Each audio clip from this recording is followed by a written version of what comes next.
All right, I think we're live here. I don't know if anybody's in yet. Somebody get on YouTube and tell me if anybody's on.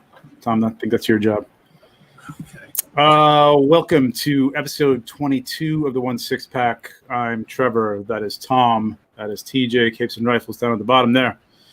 Welcome. It's been a while. It's been a couple months. I think we did SDCC. Which was July. So, August was like a long month, man. August was long. September felt like nothing to me. I don't know about you guys. This but 2020 has been 10 years long. So yeah, the whole year has been 10 years. But there's been months that have gone like dragged for me. And then September just like, what the hell happened to the summer? So it's been a while. It's weird from SDCC, though, till maybe a few weeks ago, early September, I guess I would say. Wasn't a whole lot of hell going on, man. There wasn't a lot of stuff coming out. So what am I showing here? StreamYard live. Few comments. Why not? I just want to see. I want to see the chat here. Okay, there's nobody on. Yet. So, but there's a ton of shit that's come out in the meantime. So we got a lot to talk about. So first of all, what we usually do here is talk about what we're drinking. TJ, I'm just going to go right to you so you can get this out of the way. It's fine. I made like zero effort today, and I bought the. It shows. I bought zero effort. You know before tonight, I had much better things. Yep. Yeah, like the whole week, like I've had like better things, but I thought you had like somebody brought you over like 2 cases of Coors Light, though, right? Your friend. No, that was we rented a house in Long Island a few weeks ago, and my buddy came through with I think 3 cases of. He brought it over. I was pretty happy. Pretty happy. And what did you get night 2? I don't remember. It was a haunted house, but we can talk about that another time. All right. Yeah, it looked pretty cool, man. You gotta tell me where that is. I'm actually really glad though, TJ, that of all the craziness happening all over the place, there's a sense of normalcy. Seeing you hold up a Coors Light can to me, it feels like home. Like this is how it should be. You know?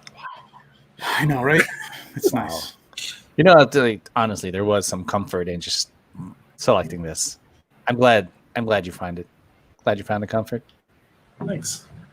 Thank you. It is comforting. No, it is comforting. It's that time of year too. It's getting cooler, and you want to feel comfortable. And Coors Light's just like a warm hug of. It's freaking 94 degrees where I am. I hate you guys, Mister. It's getting cooler. We're in the middle of a heat wave. The leaves are changing, Tom, and I just got a new leaf blower, which is awesome, and it's a lot of fun. And yeah, it's great. It's not that great, man. I wish it was warmer. What's up, everybody? And hello, Davey Kernia. What's up, guys? Welcome, Tom. What do you got? Did you bring something interesting to offset that? Maybe. So Carl Strauss is one of those within walking distance breweries. So and on Fridays, which is really awesome, they do $5 crowlers. So it's 32 ounces for $5. Wow. So I just got their Boat Shoes Hazy IPA, which is it's been one of my go-tos during quarantine.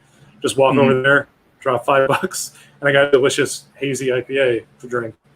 That's it's awesome. a little on the nice, it has almost like a fruity back end to it, which is really nice, but it's also crisp like an IPA, but it's not overly hoppy. Like, that's the great thing about hazy IPAs. They're not like hops. Yeah. I can't take too much hops. Are you a stout guy? Do you like stouts? I love stouts, yeah. Yeah, that's okay. I have a great one there. That's made with bird roasters coffee in it that I love. Mm-hmm. Yeah. I was more into the coffee ones last year. I was never really into like the flavored things like chocolate and coffee, but there were a couple good ones I had last year. Having said that, I'm drinking whiskey because I didn't get out to the store and we're doing live, so I figured this is like Oban 14. It's a good one. Yeah, so somebody gave me 2 bottles of this. What's that? You've had that on the show before, right? No, I've never even had this before. No, it's a 14, and somebody gave me. They won them at a raffle or something like that, and we don't drink this. You can have this. I'm like, oh, thank you very much. So normally this is something I'd probably hang on to, but like, I do that all the time. Like my wife gets me like a really good 12-year Japanese whiskey. And I'm like, oh, I'm not going to drink that. It's like, well, what am I waiting for? You know what I mean? Like, exactly. Be over tomorrow. Drink it. Let's just fucking drink it. Just drink, enjoy it, drink it. Doesn't matter. I usually get that bottle of Maker's Mark so that like, oh, I'll drink this tonight because it's not like a special night. It's like a Wednesday, so I'll drink the Maker's Mark. You know what? It's a day we're alive. Enjoy it. Drink it. Yeah, and I paid $0 for it, so like I'm drinking. Definitely drinking. All right, let's get into this thing. There we go. Clone War madness. There's so much Clone War stuff coming out. I got a lot to say about this. I'm sure you guys do too.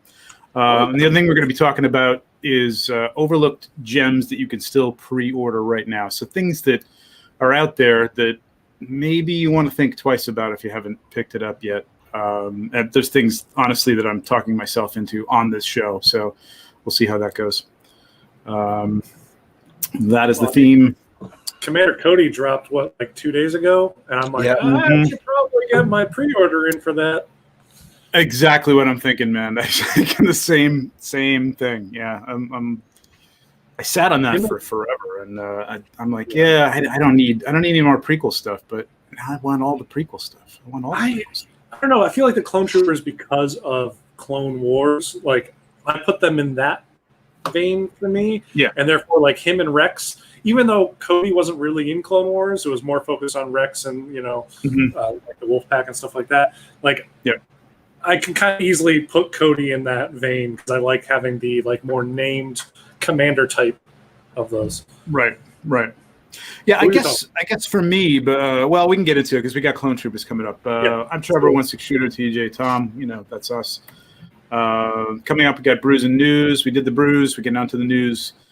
Some new stuff. I mean, did anybody pick up anything really cool that they want to talk about? Or we don't usually do this, but no. New pickups? Well, yeah. Did you get anything? Spider-Man 2099 is stuck in a truck somewhere. And is it in? What? Mine hasn't even converted yet. Like I pre-ordered him too, and I should be getting him eventually. But people already have pictures up. Mine, I'm still waiting on the payment, and I'm like, I don't know. Just give me my figure. Huh, I'm surprised. Did you get yours pretty quickly? Did you get it from Sideshow, TJ, or overseas? Yeah, Sideshow. Okay. I didn't think it was worth the extra, like $50-$60. Nah, it wasn't a long. Although it looks amazing. What? Yeah, that shot that Mark posted was like, oh, it's great. That made me real excited for it. I was like, damn, Mark. Right? Damn, right? Call up Sideshow right now to be like, where the heck is my figure? I want it now. Have you seen this shirt? And why does Mark have it before me? That I don't care about. I'm just kidding. Oh, what? Delivered. Oh, what? Just now? Live unboxing. Live unboxing. Go get it.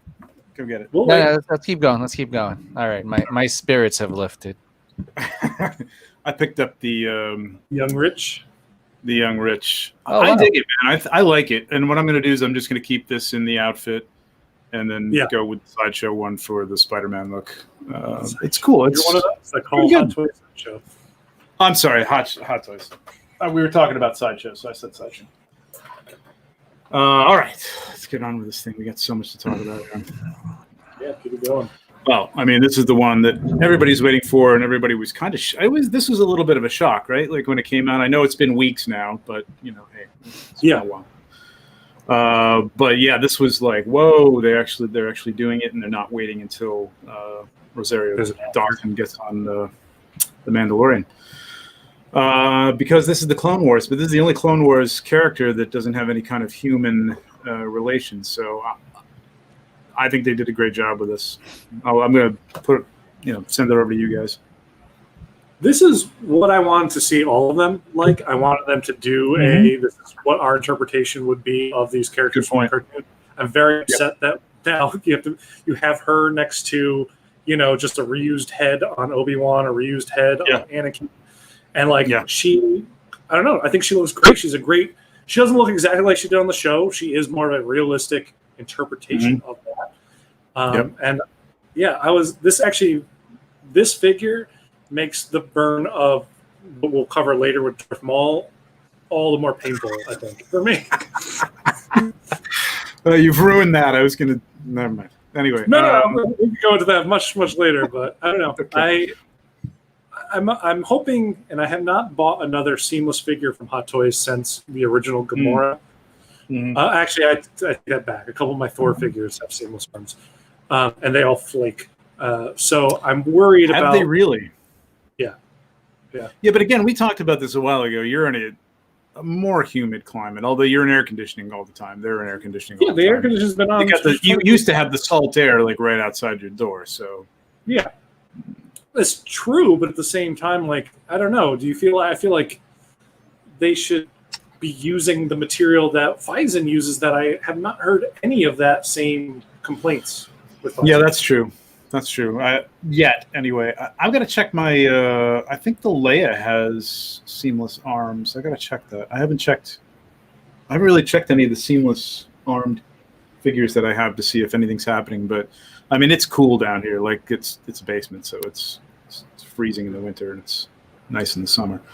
But I haven't had that problem, so that's I'm glad they went with seamless. I mean, I wouldn't want jointed elbows on this thing, honestly. I don't mind. I understand I'm in the minority with this. I'm buying high-end action figures. I don't mind seeing joints. I'm buying action figures. But you like plastic hair too, so. I do, except for you guys have trained me and conditioned me, and thanks to you, I now have some asthma toys that have great hair. It's like, if they have long hair, I now really want like hair, but not by Hot Toys because they're terrible at it. I want a different company or a different somebody to do it, or Hot Toys to get better at it. But yeah, yes. Yeah. Anyway, there was something recently. Oh, well, we don't have to talk about it now, but Qui-Gon Jinn, I'm going to be swapping out that hair. That's a ridiculous figure to have plastic hair. It's just stupid. That head can't move. It just doesn't move. I've seen a bunch of reviews. Short pieces that come in front, right? Is that what it is? Yeah. It's got pieces that come in front, and then it cuts and it goes in the back. And it's just like, it's going to be like this. That's all you're getting out of Qui-Gon. That's how I move most days. What's wrong with that? I'll keep that in mind for the TJ Fry action figure with long hair. So 250, I think it is though. Every time we do one of these, it's like it's creeping up, man. It's creeping up to be like 250 is now the entry level average. This should have been 225, 235. I think 250 is maybe it's a Disney tax. I don't know, but the head tails, head tail things, tail whatever they are like they have a wire in them. They're bendable, so I mean that had to be a little bit of a production. Yeah. That's something brand new that they never had to do in another figure. So I can understand like maybe the tooling or something brought this up another $25 or something. But other than that, I mean, she doesn't come with a lot. That cloak though, is great. I mean, it just really looks good, man. I'm super happy with this. Instant pre-order. Yeah. And after watching that last season of Clone Wars, which was the best season. It was like I was watching what should have been the prequel movies. What should have been the prequel movies and what should have been the Clone Wars from the beginning. It just should have been more adult oriented like that. Or just darker. I don't know, there was something about the animation that was just different. It was really good. So Lenny says that she also has movable eyes. I remember reading that too, but they didn't show it off in any of the photos. Did you have the system to say it on the description? No, I don't see that anywhere. I don't know, Lenny. I think you're. While we're talking, I will pull up Sideshow and just see if it's mentioned. Yeah, please, because that first of all, I don't think those look like Purr's eyes. They've gotten better with their Purr's eyes, though. Yeah, I know they're a little tighter, but they're not even like they're glossy, but they're. I don't know, man. Why wouldn't they turn them at all in any of these promo shots if they were like look at that shot with Maul. Like they're not. He's not. This is a bad job on the photographer, but I don't think she's. Listen to this. Are you ready? What? Bullet 2 on Sideshow. Newly developed head sculpt with separate rolling eyeballs featured. Never doubt Larry. All right. Why would you not show that on here, though? I always doubt Larry. I'm not going to doubt Lenny. Lenny. Sorry, Lenny. I've already had a couple. Yeah, it's weird that like none of these shots have her eyes to the right, to the left, nothing. Prototype might not have had it. You know, it might have just been like tossed in. Possible. Yeah, it's possible. But I'll tell you right there, that instantly makes. I was already like going to get her, but that makes it even more appealing. Like movable eyes is such a huge thing for us as photographers, I think. And that's you know, obviously that adds to the price too. So if you looked at if it was a non-movable eyes per system, if she didn't have those bendable tails and sort of a new functionality of a head, it would probably be a 225 figure, so or 220 or something like that. Yeah. So that's not bad. It's not bad. That's really wow, that's really exciting. Like I didn't see that when I was doing this. I like the fact that I saw this when they announced it. I don't think they announced it that way. I don't think it was on their Instagram post, but I remember people saying it in the comments or writing to me. Like that's what I remember hearing in conjunction with her. Mm-hmm. You know, the holograms are cool. Yep. They're used for a lot of stuff. That's great. But other than that, I mean, it's not a lot of stuff. So, but for 250 with all that, with the purrs, and I think it's a good value. Now she has white sabers in Rebels, right? Mm-hmm. Okay. And this. You mean the continuation? Yes. So the next one after, if they were to do a Rebels version, I don't know what else they would change except for the lightsaber color, but. Well, the outfit was a little different, I think. Was it? I can't remember it too much. Yeah. It's been a while, but those are great episodes with her fighting Vader. It's really good. And her and Ezra in that weird, like, time displaced. That was a little weird. The Force is weird. I don't know. Yeah. I thought it was cool. I was down with it. Yeah. But Ahsoka, yeah. Let us know. You picking her up? What about us? TJ, you picking her up? Why? Yes, but it's not. It's probably not a pre-order. It's probably going to be. Oh, it's on Sideshow. Let me get this. If it still is, you better watch that one. It'll be on Sideshow. Probably. And Tom, you already got this. I haven't pre-ordered her yet. I actually haven't pre-ordered anything on Sideshow in a while, but I'm going to. I'm just waiting till I accrue enough points to kind of like throw it towards that $250 price tag. Hey, you got that $2 the other day. That was you get that $2 the other day, plus the $5 for signing up to get the $2. Oh, you're right. So $7 to get in line. That at least takes care of like I don't know the first 10% of shipping. Right. Exactly. That was a weird thing. I'm not really sure how that's supposed to help cut down on, aside from the fact that they can say only 1,000 people get this discount or this bonus.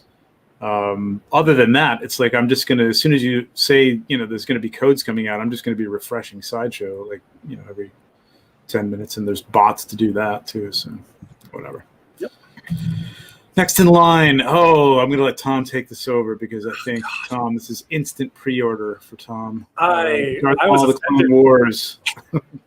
Also, purrs. Yeah, okay, great, but that's not okay. First off, that's the head sculpt from the Solo movie, so that's how many years after the events of Clone Wars. So he should look like but it isn't though, is it? It's not quite as round, is it, or is it? What do you mean it's not? I think it's different. You think it's the same one? That's the same head sculpt as the Solo movie head sculpt, which I like a little more jowly on the Solo one. This one's jowly too. I just think that maybe the lighting isn't the same in that one picture in the middle. Maybe. I believe they said it wasn't a new head sculpt, that it was like a newly tooled, like they maybe changed some small things about it. Mm-hmm. But the fact that it is Old Man Maul that looks like the Ray Parks from the Solo movie, it also just doesn't look like, it looks like that's Fat Maul on a skinny Maul body, like Yeah, I that's get you. Maul with an alcohol problem. So It does. You know what? It does look like he's a little bloated in the face. right. I don't know. I was just if they just changed the head sculpt on this, I would like. I kind of want all the Mauls because I love that character a lot. Yeah, and I want it to look more like what he looked like on the cartoon. And so this goes back to our original point when we were going into Ahsoka. Like, I would have rather seen interpretations of the cartoon characters as real, either as real life people, or I would have rather had just like cartoon interpretations. I would have rather had heads. That's what I wanted. Were stylized, maybe not quite as angly and jolly. Not a Damn Toys. Like Damn Toys had that series of the gangsters characters that looked like actors. The Gangster Kingdom. Not that stylized, but something along those lines. That they had their own feel to them. But I mean that's designing it. Now you got to get people who can do that from a sculptor standpoint, I suppose. But they haven't because look at Miles. Look at Miles Morales. Yeah, no, I know. But they are going by something that you could actually interpret, and that is a little more realistic than the Clone Wars look and feel. You know what I mean? Yeah, I get it. Maybe not. But there's got to be somebody out there that could do that. You know what I mean? And I'm almost like I'd love to see somebody do a third-party version of that. But yeah, I know what you're saying. It's like it's not the Maul from Clone Wars was so drawn and just looked like he was almost gaunt. Like even maybe more thin than he was in the original movies. Because he had been like living underground as like a ravenous starving. Yeah, exactly. Yeah. Mm-hmm. And like I love that kind of like progressed even to his eventual passing in Rebels. It's like he seemed to get more gaunt and like I don't know, it kind of added more to the Sith look of him. That when I saw the high cheekbones this is just kind of weird to me. It looks even more weird next to Ahsoka. I bet this would actually look better with the younger Maul sculpt. Oh yeah, and that's what I plan on. Like if I do that, anything with these figures together, because I might still get the Solo Maul. That's like one of my offense of pre-ordering, and I put the young Maul head on it. Just remove the necklace thing that he has, and you almost have this kind of look. Well, there you go. Yep. Yeah, and you know what? I was wondering. I was kind of like questioning, I guess is the word, your hatred of this. I didn't like it at first, but I couldn't tell what it was I didn't like about it. And then you pointed that out, and I was like, now I can't unsee it. It's one of those things that I can't unsee now. 260. The body, though, I mean, the look is great. The shot that killed me. On the right, that was the shot when I saw it. I'm like, what's happening there? Like the neck is so thin, and he looks so thin, and then you get to the head, and it's like I don't know. That's like Grandpa Maul. But actually, I don't know if it's the lighting there too, because they've got it side lit on both sides, so that's gonna slim down the look. But it actually, to me, looks like it fits there better than it does when he's got clothes on. How is that possible? I don't know. Maybe it's just me. I don't know, but it looks better without the shirt on. It does say on SciShow newly developed head sculpt with iconic Sith Lord eyes equipped with rolling eyeball features. So yeah, but that's newly developed. See, now that would be the look that I would probably keep it in. Oh, the hood? I like that look. Yeah, I love that look. That's a great look. That's what it was selling me on it. That's what I was like, I might have to get this. I don't know. I feel like I've talked enough about it. TJ, what do you think? Yeah. Pick or pass, my friend. Pass? Yeah. I don't know. You have no feelings about it, though, either way? Like, most of it is because I actually haven't gotten that far in Clone Wars yet. I keep saying I'm gonna watch this after work. I'm gonna watch this after work. I'm gonna watch this after work. And then, like, I don't. Like, I know bits and pieces. Mm-hmm. So, like, I have no real connection to this version of the figure. But right now, like, it doesn't. You honestly could skip everything until like what was the last season, Tom? 10th or what? 7? 7? Was it 7? Oh, it went to 7 seasons, right? Yeah. You could honestly just watch the first season and the 6th season and then the 7th season you'll want to watch all the way through. Like there's You a don't lot need to of watch the first. I don't think you need to watch the first season. The first season isn't that good on that show, I don't think. Isn't No, it but very much like? I mean, you already know the characters, so I mean, it's not like you need to establish characters, but it does give you some Ahsoka. The Maul stuff. I would actually honestly watch the Maul, Savage, Oppress stuff together. True. That was good. Yeah, if they just took the Maul season stuff, 5 or something like that, or 4. it was pretty late because even like his whole siege on Mandalore and everything like that was really cool. Like, You're right. I don't know, all the Maul stuff was good. I thought the progression of Anakin and like they went to that Force planet with the family there, and like I was just like, ugh, I don't care about any of this. I don't care about them fighting battles for these planets. That I don't know. It held my interest enough, but it was just like if I wanted to skip through all that, if somebody told me just watch the Maul stuff, just watch the 6th and 7th season, I would have been fine. Yeah. Well, there's some great and that's the one problem with the show, is that there's so many lulls in what's great and what's good and whatever that like you might skip over some of the clones episodes thinking that that's throwaway stuff, but the clone stuff ended up being some of my favorite stuff from the entire series. And it was like one of those things where I would throw on in the background and I'm like, that's a clone episode, and then I'd catch myself like looking up at it while I'm doing photography or whatever, and I get really invested in that, and then all of a sudden they cut to, here's the droids doing something stupid somewhere. Here's a Jar Jar episode, and I'm like, I don't need this stuff. But yeah, the Jar Jar, a character that can't even translate the cartoons. Wait, Jar Jar's in the Clone Wars? Oh yeah. Yeah. He doesn't. He's in it less and less as the seasons progress. Just like movies. Yes. Yeah. Well, by the 3rd movie, he's like just a background character that doesn't say anything. Exactly. So I'm not sure about this. So, like the box is that I don't understand. Is that the box that it comes in, or are they giving you that as that case that they encased him in? That's the case that he's encased in season 7. I think that's really just decorated. I don't remember it being that decorated. Yeah, I remember it being pretty decorated. I would have to look it up, but I'm pretty sure it looks like that. So that comes with it. Yeah, and it's not the box. Okay, I wasn't sure if they were making that the box, and you could like display the box.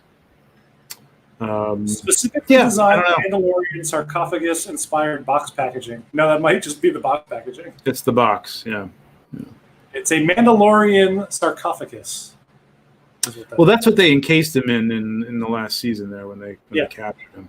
But I don't remember the decor. I thought it was just a metal, whatever. Yeah, I don't know. I'm on the fence on this. I don't know. It's a pass. Unless they redevelop the head so it looks way better, then it's an easy pass for me. Yeah, those are the Mauls I think I'd rather have. Although I do love the body is great. Like this is something I'd love to pick up like on just eBay or something. Just the body. I don't even need the parts. I don't need the hands. I don't need any of that. Doesn't the correct me if I'm wrong? Doesn't the Solo version also come with a tattooed body? I don't know. I don't remember. It's possible. I don't know why it would though. It wasn't, filmed. No, but it's open. His it is open on the chest. Yeah, it's probably all painted then. Yeah, it's probably what this is. All right, moving on. This thing was. I was watching people order 5 and 6 of these. It's crazy. 501st Battalion Clone Trooper 220, 250. Again, it's one of those things where why would you not get the deluxe at 250? Well, maybe you buy 2 deluxes and then you get 2 non-deluxes. Save yourself $50. That's $60. Yeah, I suppose. Yeah. After that, into the clones. I mean, I just like it for the Ahsoka, squad. Yeah. I think it's great that they come with all the different helmets. I know, it's really, really cool. It's a great idea. Yeah. Really cool idea. The Phase 1 helmet, too. Three helmets. The backpack and that's the deluxe comes with that backpack. Just really cool looking. Definite order. How many are you getting? I got one right now. I'd love to. I could just the photographer in me is like, I can just take the one, I can move it over to the other side, I can take another shot, and I can just layer those, right? Like with Ahsoka or something, just some cool poster shot. It's the initial thing that comes to my mind. But I'd also love to have them in different poses, in battle poses, with a couple of them, and her or somebody. So now think about the man hours of setting it up multiple times, doing the Photoshop work to duplicate it, and break that down to your hourly rate and see if it balances out. Yeah, but ain't nobody paying me for this, Tom. One day, they're smart. Yeah. Yeah, it's possible. The layering is pretty easy, actually. Though I did a shot with Vader a long time ago with a whole row of troopers, 1/6, and I think I had 2 at the time, and there's like 8 of them in there, and it's all just layers, moving them back. Yeah. Well, just think about it on your display behind you. How great would it look to have Ahsoka with Rex walking side by side and having a clone trooper on right behind them on either side? Oh yeah, 2 of them would be great. It's the only reason it's the main reason I'm ordering another Death Trooper, just to have them behind Krennic. You know, if you get more, these troopers could be your next Anakin. They may be my next Anakin. But I understand the Maul might be my next Anakin. You understand? Yeah, as troopers, yeah, of course. It's almost like, though, I want to have like a SH figure. Like, I want to have a representation on my shelf, but I want to have an SH figure arts that looks really good of these troopers, and an Ahsoka for that matter. Because I would rather pose, army build the one, even though, those are $80-$90 a piece. I'd rather army build those than army build 1/6. I understand that entirely. Like, I think one of the biggest regrets I have in my 1/6 collection is how many first order troopers I actually have. And it's like, I can't get rid of them either because they're worth like nothing. So it's like, I guess I have these figures that, Yeah, I mean, that's the first order troopers. I mean, these things, for some reason, I mean, again, I'm not even like a huge fan of the prequels, as we all know. I did like the Clone Wars, better than the prequels, but I don't know. I'm not like the troopers. Like, I don't even really love this design, for the troopers here, especially this helmet. But I don't know. It'd be kind of cool to have a representation. I mean, I really like him because I don't know. I really like Rex, so I kind of want Rex to have a squad because part of the whole thing of the show is here is this squad of 4 or 5 guys that they all have names and blah blah blah blah blah. Yeah. They're brothers, and they do such a cool build of the clones and giving them all personality, even though they all are the same person, really. And it's like they have like great weathering to them and everything like that. So there's that, which is really nice. And they kind of became almost like this like hero army, even though once Order 66 comes out, they switch dramatically. But prior to that, it's like, I don't know, there's this great. There's something cool about seeing that in the Star Wars universe, getting this army of dudes fighting side by side in the trenches. Yeah, I'm on the fence about that whole thing. Honestly, I don't want to get into it because it's too deep to go. But at first, I think it's just being put off by the prequels, and when that first movie came on, and I started watching it. I'm like, what the fuck is going on here? Then why do you have so many Mauls? Or plan on getting so many Mauls? I just like him as a character. I like the look of him. That's a great character. I mean, that's a character that was completely underused. You throw him away and you keep Jar Jar. It's just bad decision making. But that's one of the great things about the ancillary series is that they're able to kind of pull him in and use him, and it makes them. I'll tell you, to be completely honest, the only reason why I started watching the Clone Wars was because I knew they had Maul stuff in it. Like, I came. Yeah, honestly, me too. Honestly, yeah, exactly. Yep. Because I didn't care. I liked Obi-Wan, but I didn't care. I didn't care for Anakin. I know. Yep. I know. TJ. I have 3 of them. I just want one. I just want to pare it down to one, honestly. Are you talking about Anakin again? Yeah, we're talking about Anakin. So that's the covered backpack that comes with the deluxe, I believe. I mean, you really like you get two of these, you got two different troopers on the shelf, which is cool too. It is. I'm gonna have to get two because I mean, like you could swap these out and do a couple of different. Yeah. I'm gonna have to get one. Yep. They each have a different backpack, different guns, different helmets. Yeah. Like I kind of love that classic look of the helmet at the top there. Do you really? I think like it's kind the of original. Neat. Was that that was one of the original Macquarie trooper designs, right? I think. Yeah. Yep. Which Macquarie is a genius. I love all. No. I wish they'd come out with the. What's up? Oh, go ahead. Go ahead. I was gonna say I really kind of hope that we're getting Clone Wars. If we get Rebels and we get Zeb, oh my god, I really want to see what Zeb looks like in Hot Toys. Like that would be amazing because that's the proto Chewbacca design that they just reused for Zeb, and I'm like, that's awesome. Anything that gets closer to the Macquarie look, I love it. Do you think? Yeah, they had. I don't know if it was I think it was Sideshow. At one point, teased a Macquarie Vader figure. They either had it at shows or they put it online, and it never came out. But that, which I don't understand, because I think that would sell. Oh yeah, I would get that. Hell yeah. I would get a whole line of Macquarie designed. I would get a Star Killer. I would get the 3PO and R2 designed by Macquarie in 1/6 without a hesitation. They did a whole line of separate from 1/6 for just a brief second. They did a whole line of statues of Macquarie, and like I had stepped away from statues at that point, but like every now and again, there's like a set of statues that come out that I'm like, maybe I should get back into statues.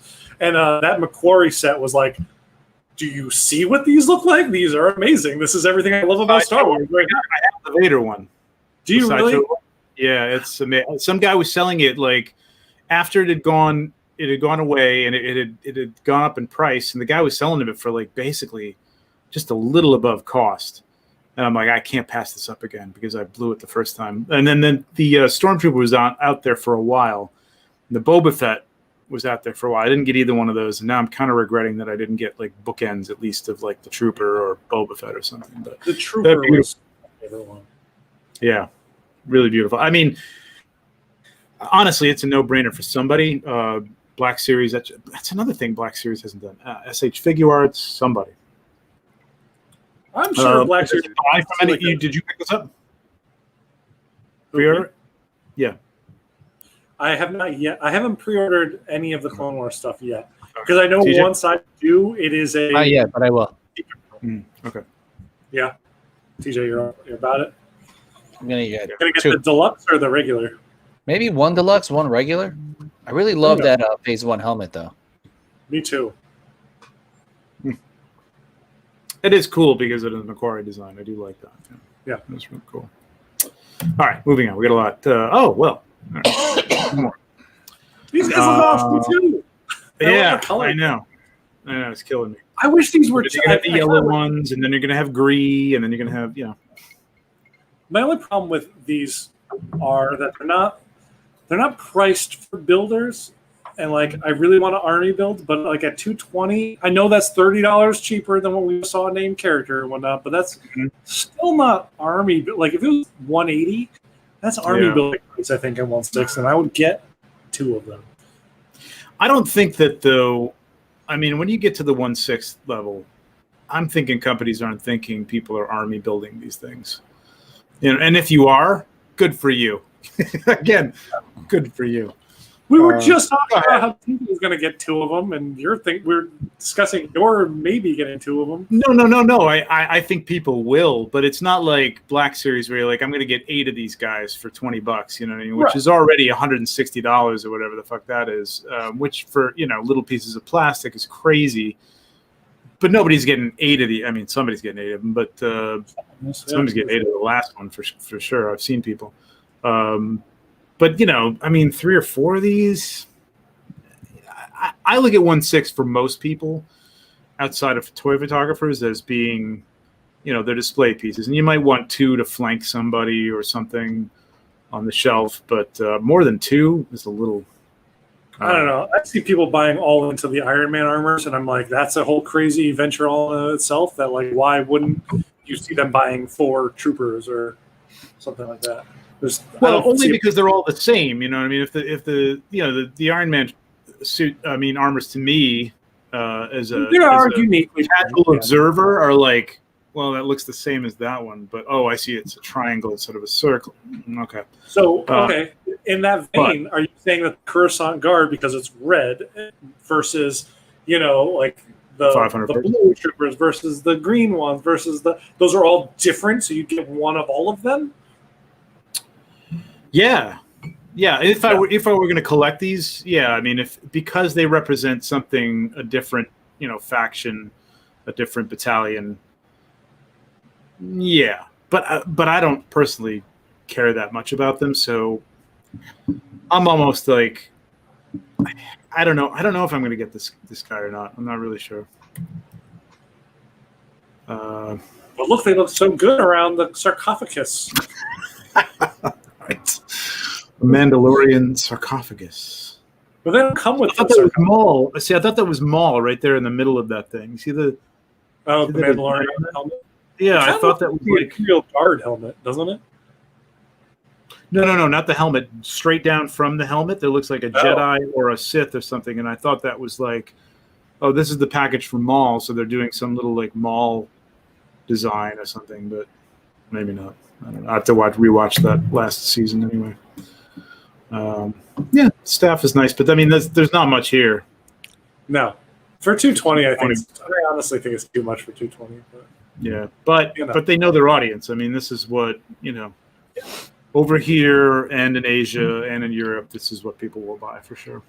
Oh, I'll tell you, if I had the income to get an army of these guys, I would get an army of all of them because I love Disgusting. Oh, hell yeah. I think they're great. I would, there's some of the sideshow ones that I would buy too. They look great. They look really cool. I just like space-wise, I don't know. I started getting a lot of the more contemporary troopers, like the jet trooper and stuff like that. And now I'm looking at it going, it'd be really cool to have like a whole trooper shelf. But you gotta stop yourself. All right. Whoa. You weren't clap. happy with the head sculpt, right?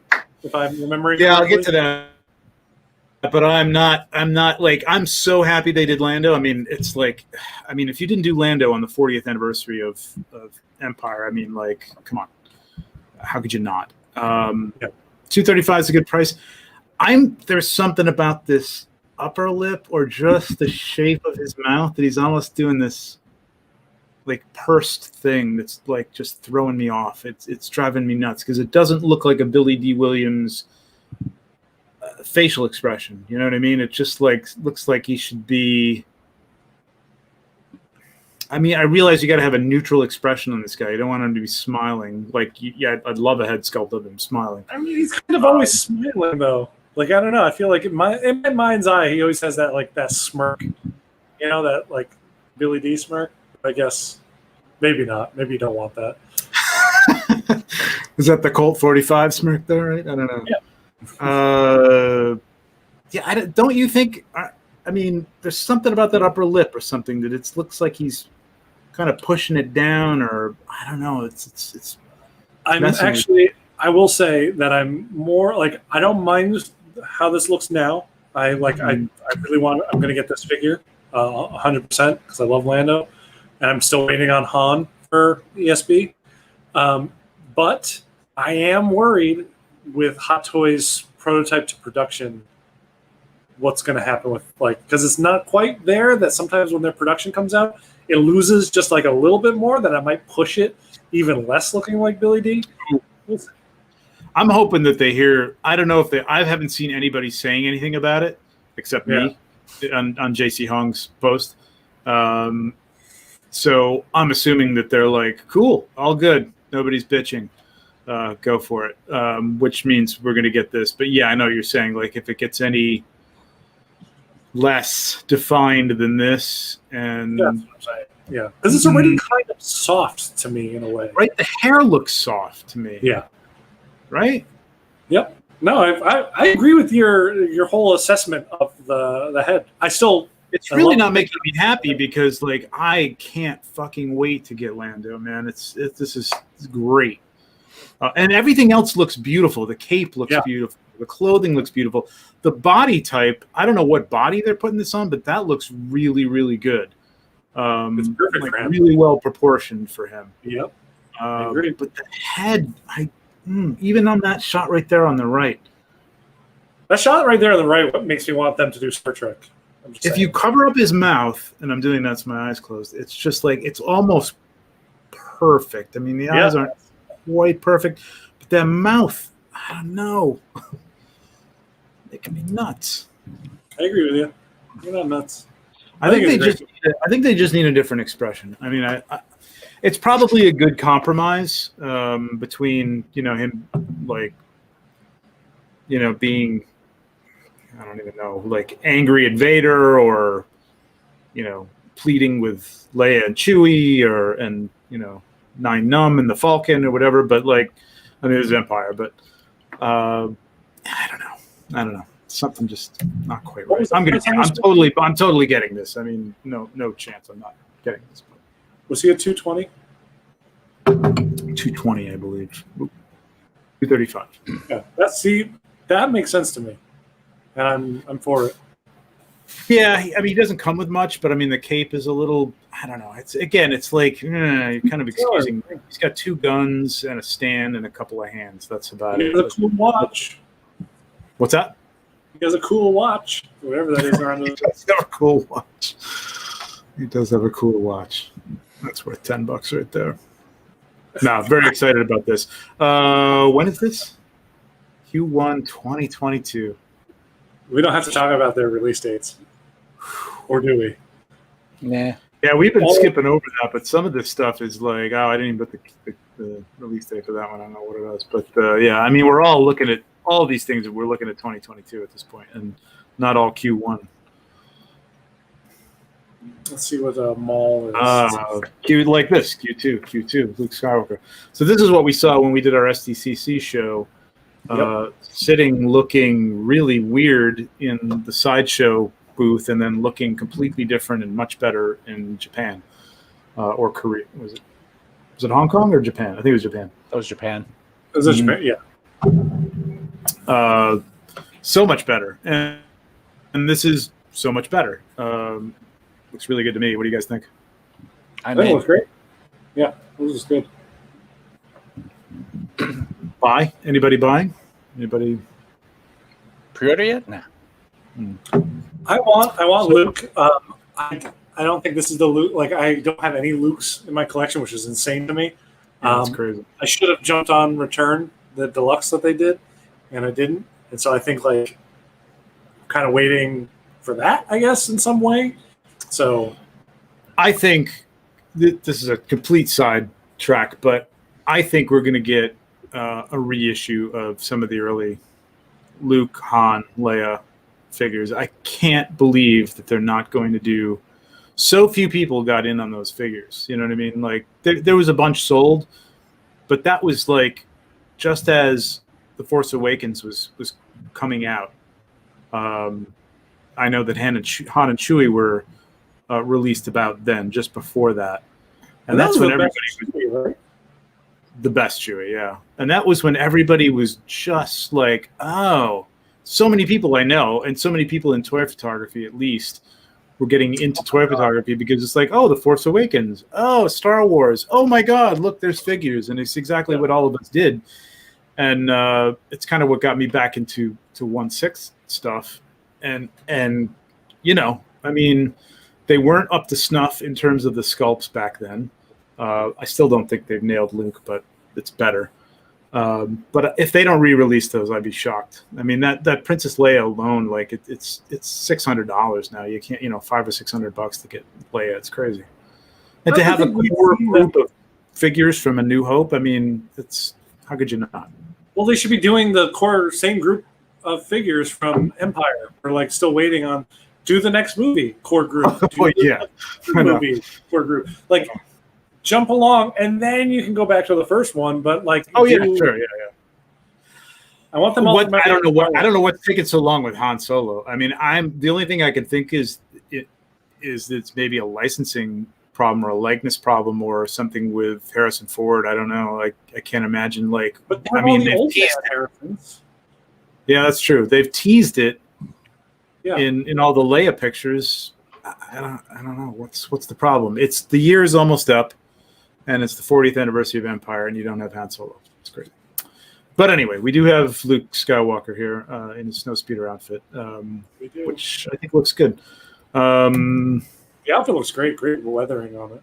Yeah, I mean, I think they've used this sculpt to death at this point. I would have liked to have seen something else, but I guess it works. I don't understand how it doesn't have the scar. Yeah, when we see him in this movie, he has the scar. Like, you think you could retool that? I mean, how hard would that be to really just kind of applique a scar on there and then print that? Whatever.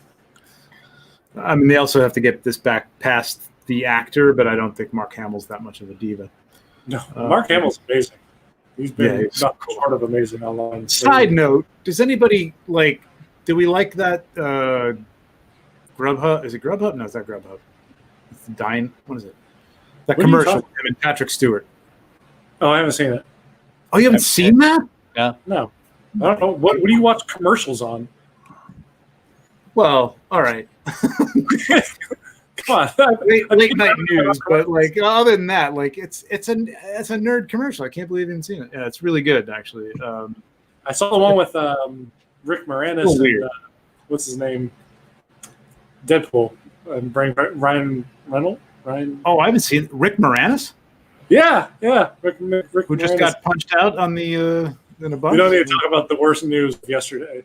Fucking A, 2020, man, killing me. Yeah, this looks good. So, like, I have the Sideshow one, which I missed out on and shot up in price, and I was just like, I'm just not buying this. And then guy I knew was selling his that he had custom weathered. I gotta shoot this thing with make it look wet and dirty, and it looks really, really good. So I kind of got one, and I just don't know if I'm into getting it again. But this is a different look, so maybe. I really like this, and I always loved. So I kind of alluded to it a second ago, but like Empire is my favorite Star Wars movie. So I kind of want everything from Empire, like the beginning being in Hoth. It was like when I was a kid growing up, snow was my favorite thing. Like, I love winter. Oh my God, right? And, yeah. So like, oh my God, Hoth was like, this is everything I love in one place. It's like, it's snow, it's Star Wars, it's monsters, there's giant robots. And it's like, I kind of want the Luke as he's, kicking ass and taking names through like Hoth. I'm like, this is not Luke. I know. So, I don't know. Part of me really wants that, but the other part of me is like, that's $250. Like, is that the Luke you want for $250? So yeah, I mean, if you're gonna for your first Luke, I don't know, but yeah, I mean, you just made your first Leia, the Return of the Jedi Leia, so right? I haven't ordered a Leia. No, he just got. I thought you did. No, he got Wicked. I just got. But I thought. Oh, when we were talking about it, I thought you were like on there ordering it. But since that day, I have not ordered. I don't think a single thing off Sideshow. Oh no, I take that back. Some things, but not 1/6. Wow, that's funny you say that, man, because that's a weird, like, that's true. Right? I wonder if that was a conscious thing, because like kids, like I used to play with the Kenner stuff. You'd play with it out in the snow, like you'd have Luke in his Tatooine, like out in the snow, and you'd be like, "We're on a snow planet," you know what I mean? Whatever, just because you wanted to be fucking out in the snow and sledding, and then bring your Star Wars figures out and blow them up in the snow. As a kid in the Northeast, there was nothing cooler, right? Right. Snow, and then this thing comes out, and it's like, oh my God, this is all my dreams. Yeah, it's true. It's true. Yeah, I don't know. I'm on. Not a lot of hands. Kind of shocked. No. Yeah, no. I mean, enough just like at least 3 in each look. I mean, what's he going to do though? You don't really need a fist. Everybody needs a fist, and everybody needs an open. Not waving hello, so he could be. Why can't Luke wave hello? Hello, Wampa. Please start my face while I take your arm. I don't know. You know. Hi, Han. Hi, Obi-Wan. Yes, put me in the tauntaun, please. Yes. Dagobah? Yeah, it's good. It irritates me that they're using that sculpt. I don't know. It's just like enough with the sculpt. I'm so tired of that sculpt. Aren't you? So fucking tired. Like it's a good sculpt, but it could be better. And you're right, Tom. Like, where's the scar? It could be more. This to me is more Jedi-like. It's more Jedi-like. But that's without the scar, it's not Luke past Empire. Or even from the first scene we see him in Empire, because got into the car accident right before Empire even started shooting, so he had it from day one. So all the Lukes should have that scar going up his lip. Yeah. Yep. Yes, sir. All right. Spider-Man ANTI-OCK. Right? What's that? That's the price. This is the one. Oh, is there two versions? I didn't realize that. That's the one with the tentacle diorama base, right? Yeah, that's what I was wondering. It's like there's a second one that doesn't come with that giant base. It doesn't come with the base. Yeah, right. Yeah. If you can look up the price, that'd be cool. Q1 2022. I actually didn't see the two versions. I just saw this one. So obviously, I'm not paying attention to these video game Spider-Man. Although this looks fucking cool, and I almost wish I had the yellow Iron Man exclusive to get this and pair them up somehow, at least in a photo. Then I'd sell them probably. That would look pretty dope, actually. Yep. It's it's cool. I mean, it's the new Iron Man, man. It looks everything looks great. What is the deal with the ANTI-OCK suit? Having not played the game because I don't have PS4 or 5. He just develops a suit to fight Dr. Octopus. Is it immune to like his claws, or is it like metal or something like that? Or what is I don't remember because every suit comes with one perk, but you can apply that perk to any suit in the game.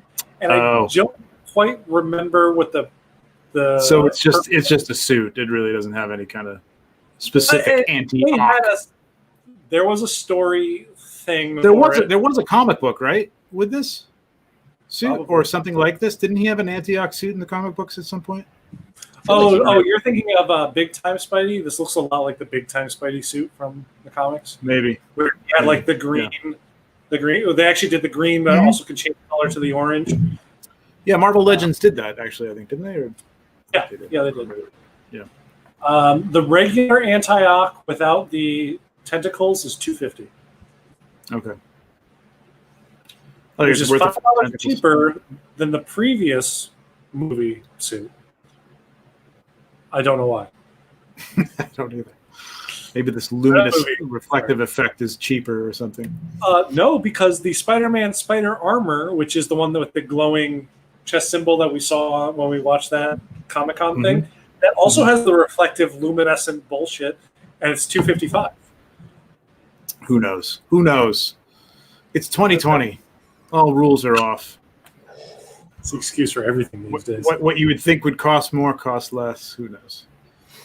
Really, really cool. Anybody getting this? No. Nah. Mark, who joined us in the chat, is probably going to get this because Mark has all. Oh, Mark's on. Oh, I didn't know Mark was on. I didn't say. Hey, what's up, Mark? What's up, Jordan? What's up, guys? Staff is on.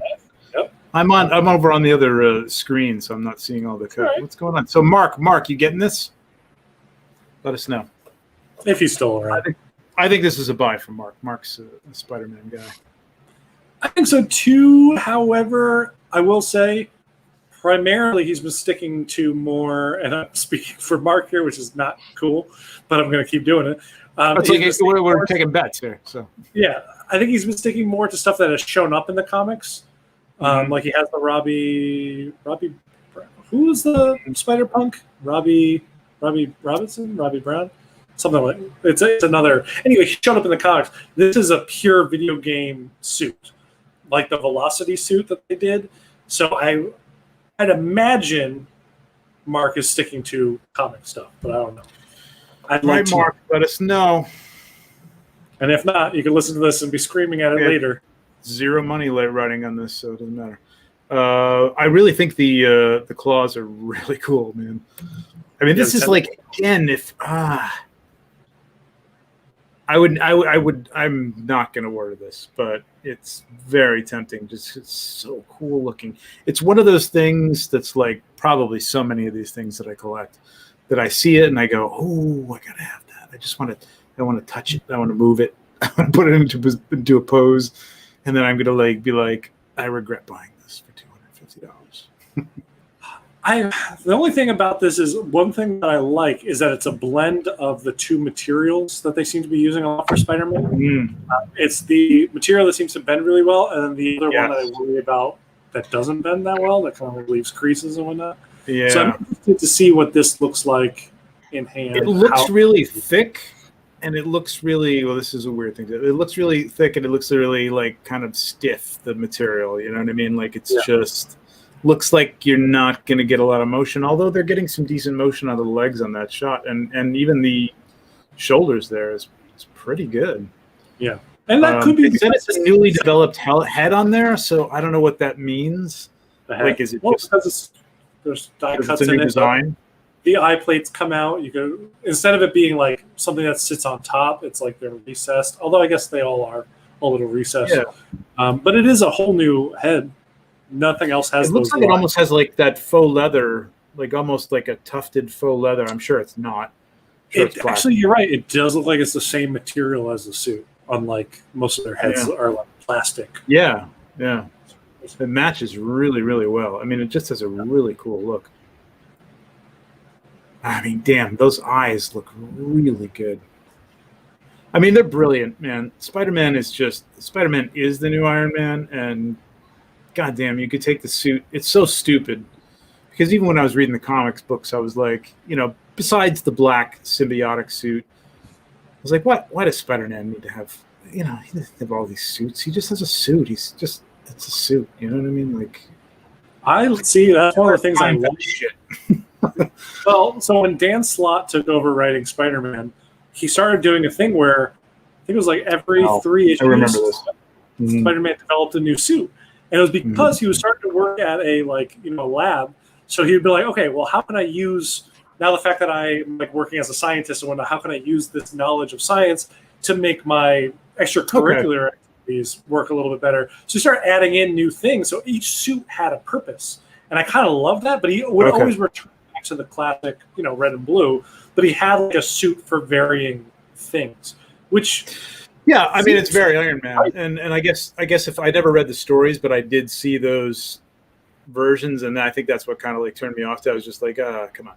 But I mean, if the story was that he had the time and he was working as a scientist and he was developing these things and he had the means or whatever, I guess it makes sense. It's fucking cool, man. I mean, it's really cool. I mean, I would love to have nothing but just a Spider-Man collection. It'd be awesome, but. Not gonna happen. TJ, you getting that? I will try to get the base. Yeah. Oh yeah? Yeah, I can shoot something with that base, but I don't know. Are you gonna try and get the base itself? Yeah. Just with the tentacles. Yeah, the tentacles are like even kind of themed though, right? I mean, that's not even like a silver Doc Ock. It's like matches. That's how it looks in the game. I can't remember. It was a while since I played. I gotta get a PS5. I tried to get a PS5 on the release night, and it was just impossible. I'm gonna wait till sometime in 2021. Oh yeah. Okay. Okay. Well, Walking Dead, which I'm gonna try and catch up with because I think they're having the last finale of last year coming up, I think, this weekend. Yeah, it's on Sunday. Right, yeah. I think I got halfway through the last season or a little bit more than the halfway through the last season, and it's killing me because people would talk about it, and you know the type of people who would go on a post or who follow a group or part of a group that talk about how shitty the show is and how it jumped the shark or whatever terminology you want to use 2 years ago. And it's like, well, why are you on the group and still saying it sucks? Like, why are you even bothering? People like to complain online. Wait, what? What is this? I have not heard of this. News at 11. Yeah, I lost it last season, man. It just like the whole Whispers thing.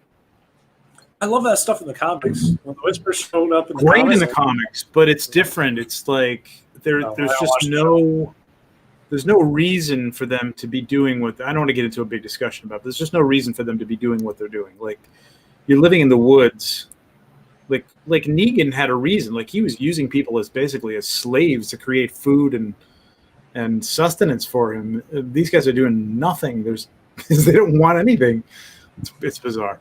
Anyway, I love Ezekiel. I think he was a great character. I like the actor.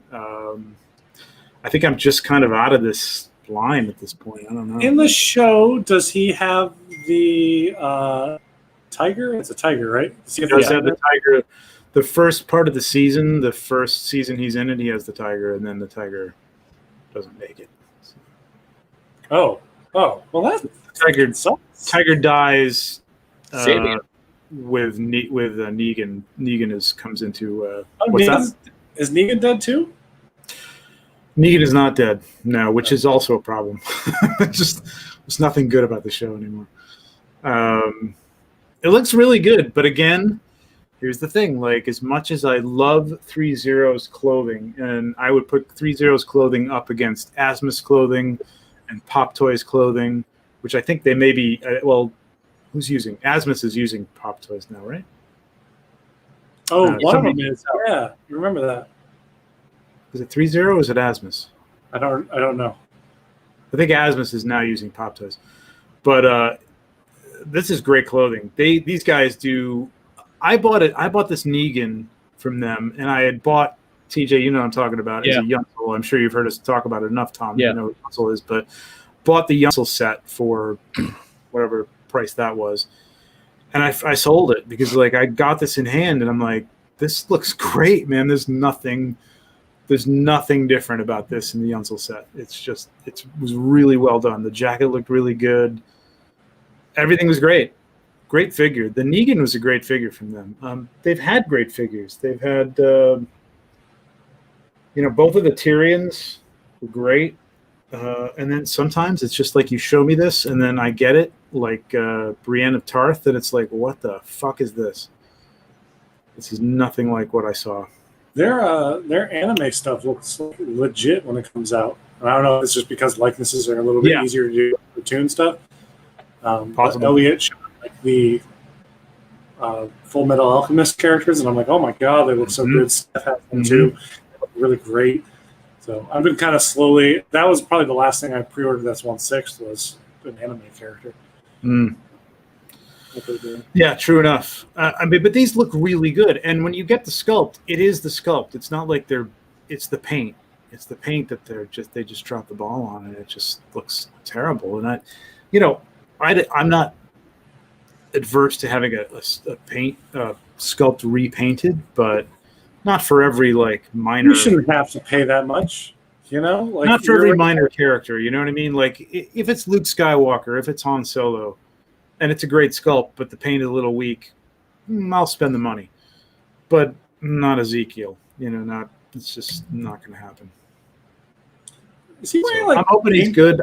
I don't think I'm getting him. I mean, I got a whole shelf over here of Walking Dead, and every time I look at him, I should probably sell these guys. It's sad. It's sad. I love that show. It was great when it first came out. And I stopped watching it. It really was. Tom's favorite company, Big Chief. So the 6th Doctor, I did order the 4th Doctor, Tom Baker, which... Why is this so expensive? Pretty good. I think they've come to...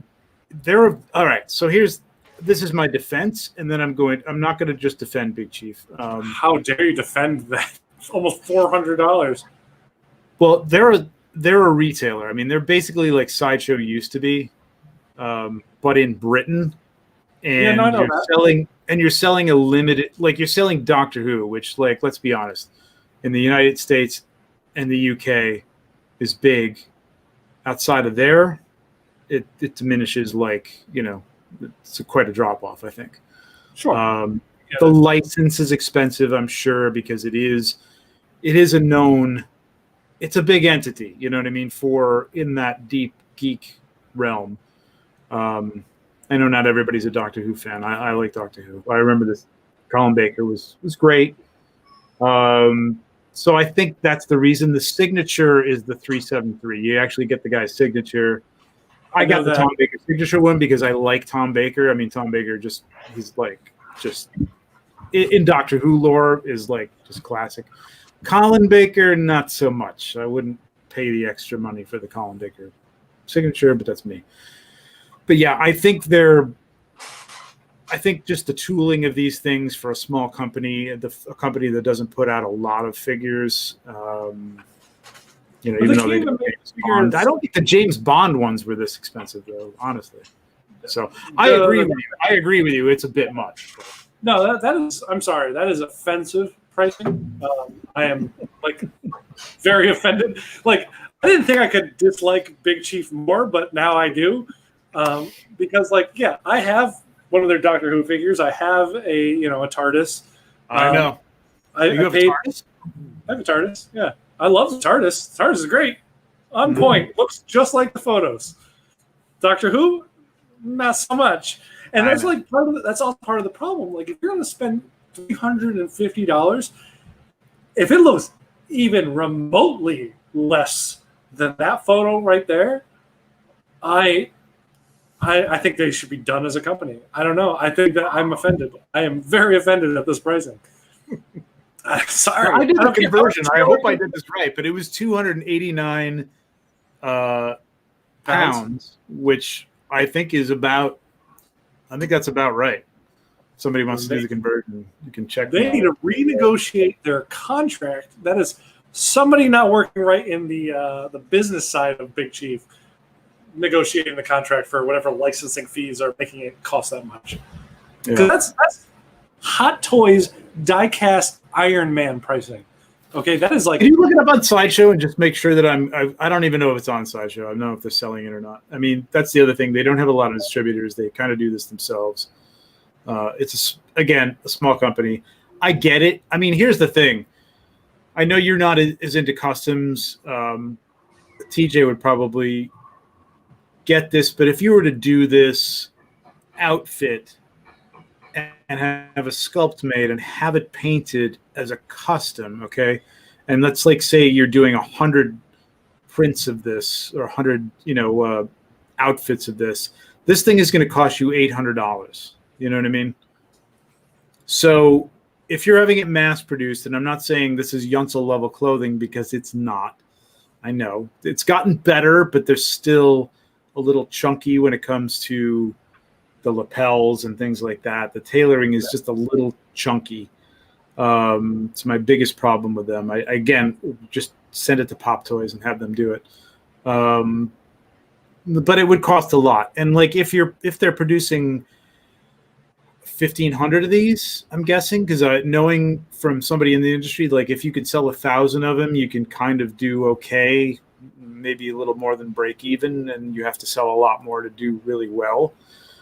So maybe you make 1,500 of these, and it's Colin Baker. Honestly, as a Doctor Who fan, not the top choice for a Doctor. Like, you got to be a diehard Doctor Who fan to be like, oh, I got to have Colin Baker. I will say it's great that they're doing those guys. Yeah, it's. Okay, so I looked up on SciShow. They do not have this one, but their prices have been slowly like going up. I can see based on the other pre-orders they have. The third Doctor was $260. The fourth Doctor was $320. So like that alone is a $60 price jump between release. And then I looked up this one on Big Chief and did the conversion, and it's actually, I think maybe the US dollar has dropped a little bit because it's even more than what you have listed here. It's, really? Yeah, $349 right now for the limited edition. Signature is a little bit even more than that. So a couple bucks difference, yeah. Yeah, it's just a couple dollars more, but still, they're only making 500 of them, so it's like hyper limited store. The signature one. The limited is 500. Is that what they said? Yeah, signature is only 400. So there's less than 1,000 of these. Yep. All right. Well, there's your answer right there. I mean, you're not even buying bulk costs. You know what I mean? You got to have somebody make this, and it's not even bulk. Yeah. No, I totally understand it. Yeah, I totally understand it. It's a gamble for them. I mean, because these are the guys who did like the Flash Gordon things. Like, how limited is that audience for a 1/6 expensive figure? I feel like Flash Gordon's more than Doctor Who, right? No. Okay. I don't think if you factor in UK fans and Euro fans within that realm, Doctor Who's got to be more than that. But I just figured Flash Gordon was like one of those trend-setting of a genre kind of films that would be a lot of big film buffs' favorite like sci-fi film. Or, I don't know. I feel like I've heard a lot growing up about Flash Gordon. Yeah, I mean it's a lot of the brothers, the Marvel. What's their name? Shows? The Russos. Have you seen the Russos YouTube show? No. Oh, it's fantastic.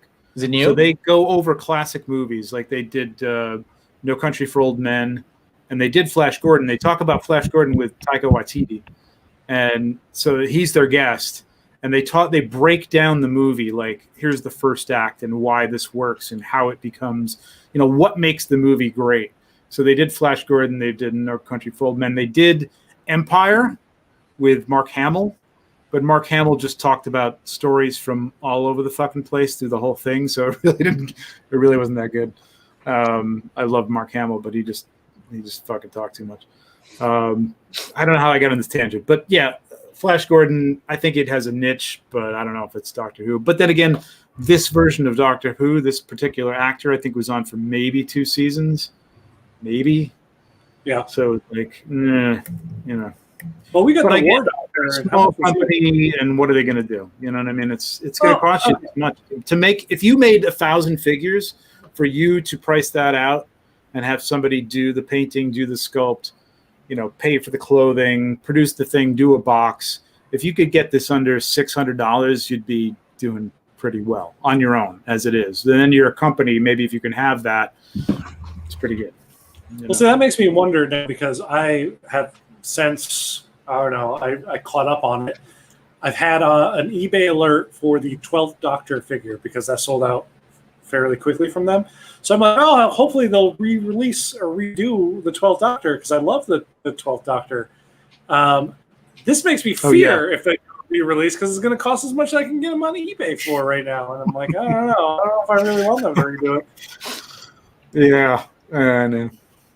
No. I think Mark is commenting about the anti-OCK suit. I think that's our answer. I know. No. I was bringing that up just to go back to that, because I think everybody's sick of Doctor Who and me talking about this.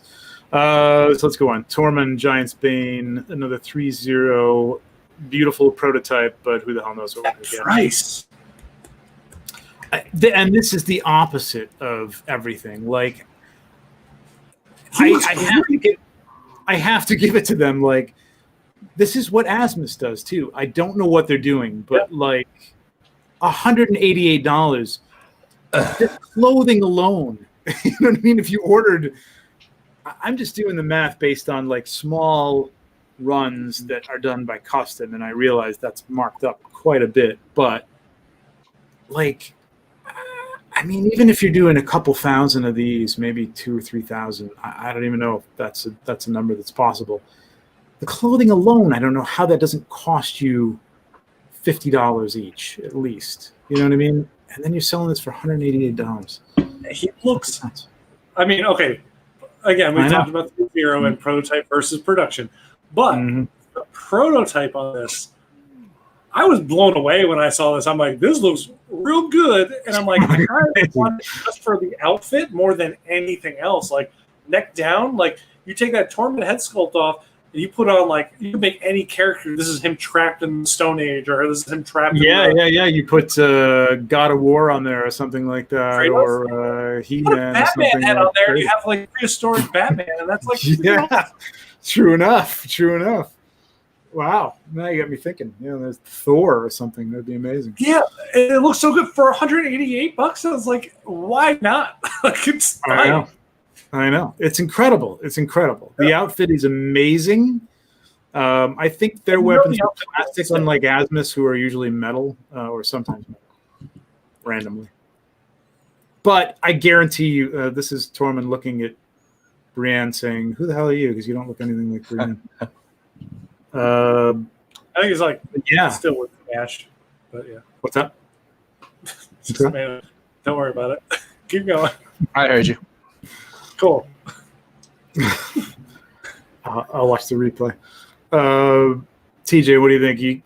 It looks amazing, but it's a little late for new Game of Thrones stuff for me. I know that's the problem with 302. It's like that's the like other a year thing. ago, I would have been like into this. Yeah. I realize they're not hot toys and they can't produce to that rate. But at this rate, it's like it's over, guys. Like Game of Thrones, kind of a bust at the end. And this is a great character. I think this will sell well because people love this character. I don't know. He, I don't know. I mean, like they bought the license for it, so they're gonna get their money's worth. Hell get yeah. it? Do it. Do it. Just go for it. I will still get what was it, season 8? Was that the last season? Season 8? Or season 7? I don't remember. Okay. Doesn't matter, right? Because at this point, Game of Thrones almost better. But I would still get a season 7, season 8, whatever it was, Arya. So if they did that, I'm still in. There's still like specific figures I want from that series. Unfortunately, Tormund isn't it. But if I was ever on the fence of any character, it's now because it looks so good. Yeah, it really does. The Arya that they came out with was actually one of their better ones. Yeah, I just don't want early Arya. It's not. Yeah. I did not like early. Early Arya was too bold and too like she thought too much of herself for how inexperienced she was, and I was more annoyed at early Arya than I liked her. Gotcha. All right, so this is part of the show. My God, what is it? It's 9:22. Okay, we're gonna go quickly. Possibly overlooked pre-order gems. So this is stuff that we think. This is our personal take on stuff that you could still pre-order, but that you may have overlooked, or you may want to take a second look at because it could be pretty good. Now, as of this, I put this deluxe version of this in here. This was my pick. The deluxe is now on wait list, but you can still get on the wait list. $267. I mean, this thing. This is one I do have. Just the alt armor pieces that you can put on, the helmet, the jetpack, the gauntlets. So cool, man. I mean, this is the definitive Boba Fett. It's just really, really well done. I love it. It's not gonna. You're not gonna get this reissued. This might be. This is probably going to be the Return of the Jedi armor that appears in the Mandalorian. But still, for price jump wise, if Boba Fett happens to be in the next, or Boba Fett's armor at some combination thereof is in the Mandalorian season 2, the prices for this will shoot up as soon as it's gone. Beautiful figure. Love it. Yep.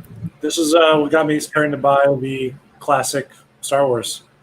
It was my first one. And I mean, just these extra parts are so good. Well, I saw that he came with like almost an entire full armor swap set to just change the look of him. It's like his yeah. I wanted to buy 2 just to be able to display them both, but I just put the helmet on a little stand and the jetpack next to it. I think it looks really cool. And yeah, it's definitely I can see that. Once he comes out Mandalorian, people trying to like hunt down. Now they did a Return of the Jedi version re-release, right? Of that figure. Is that what we saw next to the Vader? Did they do a re-release of that?